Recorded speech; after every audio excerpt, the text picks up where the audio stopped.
As you can probably tell, this is the beginning of Pokopia, and I am playing it from the very beginning. I've decided to restart my Pokopia. The reason being is that as I've been looking into Pokopia and the new update and stuff, I just don't know how to play. I don't know where my stuff is. I have not touched the game. I rushed through the game the last time that I talked about it, just wanting to beat the game and get the post-game abilities. And so I've ruined the experience for myself, and for that reason, I am restarting the save. And I'm honestly having a lot of fun. I really enjoy Pokopia, so I really have no issue restarting it. And restarting something like Pokopia versus restarting something like Animal Crossing are two completely different things. Restarting in Animal Crossing is so slow and so tiring, but in Pokopia, it really is your own pace. So if you already know the game, which I still know the game, of course, as I was playing it, I felt like my muscle memory was coming back to me very, very quickly, and I was unlocking things very quickly. I was obviously skipping a lot of the dialogue because I already know the story. Pokopia isn't a very lore rich. I mean, it can be, but I already know the story. I've beaten the game, so I don't really care for the dialogue that I've already seen before. But yeah, just seeing the updates and the changes that they added into update 2 or 2.0 Pokopia 2.0 version, because this isn't Pokopia 2, it's just version 2.0. They added the diving, obviously, but they added a bunch of other features and quality of life things that make the game a lot smoother, but you wouldn't really notice it. And there are a lot of changes. I mean, just watching people talk about the patch list and reading and looking at the patch list myself, there were so many bugs and so many things that they've changed and fixed and added to the game, and so restarting Pokopia now makes a lot of sense. Also, to get to the Bubbly Basin DLC, which I haven't bought yet, I will get into why I haven't bought the DLC just yet, but once I get to Bleak Beach, which will allow me to get to Bubbly Basin, you don't have to beat the whole game to get to the DLC. That was another reason why I restarted, because I felt like if I could just get to Bubbly Basin, then I'll just play Bubbly Basin then. And then there is a new town being added next year, so now restarting Pokopia as someone who's rushed through the game, I intend to take my time, just play it whenever I feel like it, and just enjoy it and play it for what it is, and really just make things look really neat in each one of my villages. Originally, I was planning on doing a Cloud Island series, which maybe down the line I might if enough of you really care about Pokopia, but I'm gonna keep it G real with you guys right now. I do look at my views and my likes and my videos. I know a lot of YouTubers talk about, you know, don't look at your analytics or your views and don't value your videos by the views. I should be making what I like to make, and that is still the case. I am still uploading what I like regardless, but my point in saying all of this is that you guys don't care about Pokopia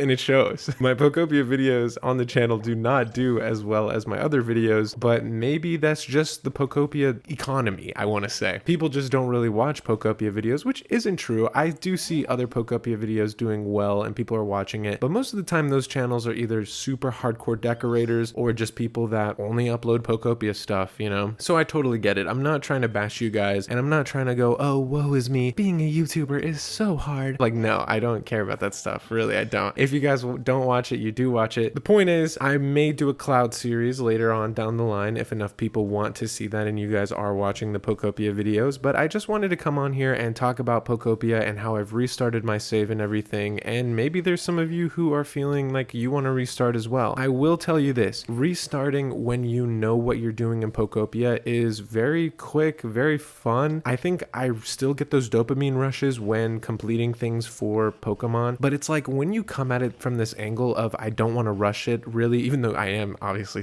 I am still rushing it technically by going through the beginning of the game again, but once you start to unlock abilities and you unlock the other regions and things like that, you'll definitely want to clean things here and there, tidy up here and there, but then you know what to spend your time on, what's actually worth it, and you know what you want to do. You can change your whole angle at how you want to approach this game. And for me, it's like I slowly want to play it little by little every single day, which I think is like, you know, the whole joke about Pokopia, little by little. But I truly am going to treat it that way, and I feel like already I am starting to enjoy the game a lot more than I already did, and I loved playing Pokopia my first time around. And so I can't wait to get to the point of Bubbly Basin, and at that point when I do, when I've justified it to myself that I have have made it to Bleak's Beach. I've played through it a decent amount now. Again, it makes sense for me to buy the DLC. And I did want to talk about the DLC pricing a little bit here, a little hot take. Before you walk away from this video, I want to leave you with a little bit of spice to think about. When I saw the parts for Pokopia DLC, when I saw that they were split into 3 parts, I didn't think about it much. But now, as somebody who is getting back into Pokopia to justify buying it, it really started to make sense to me why they did it this way. There's a reason why they split it into 3 parts but bundled it all together. There's a reason why you can't just buy part 1, buy part 2, and buy part 3. It's because they know you wouldn't. Like, genuinely, I feel so gigabrain for this take, but I feel like that's really the case. I feel like they really bundled it all together because they know that if they sold them as individual parts, you wouldn't buy them. If you didn't buy part 2 and part 3 right now, then you're not going to buy it later, because a lot of people played Pokopia for the few months that they did and then they stopped. Most people stopped. This is another reason for you to jump back into Pokopia, and then when part 3 comes out, you will already have paid for it. You can jump back into it again. So it's almost like manufactured marketing, I want to say, because at that point, when part 3 comes out and everybody starts playing it again, it's more advertising. It's more reason for people to be like, oh, I want to jump in on this 3rd times the charm Pokopia craze, you know? And this is all just speculation. I really don't know if this is truly what they were planning or what they were wanting to do. I feel like this is the case. I feel like they could have easily split this into part 1, part 2, part 3 that you could just buy individually. Because do I want to cough up almost $40 right now for a Pokopia DLC, which I haven't really been playing? Not really. I don't want to pay that amount. I still want to experience Bubbly Basin though, and if I could just buy part 1, I would. And part 2 for the accessories, it's not something I feel like I genuinely would have bought individually. If it was a few dollars, maybe. But I just feel like they had to do this to pad out the DLC to make it seem like it was worth more than what it actually is, and then also lock you in. You're not going to buy just one part of it and then forget about us and not buy part 3 later on in the year or next year, which is like low-key genius. It's low-key genius on their part. But on our part as consumers, it's not friendly, and it kind of sucks because then we can't buy the parts that we want. And for someone like me who kind of just wants Bubbly Basin right now, I'm going to be buying all of it right now. And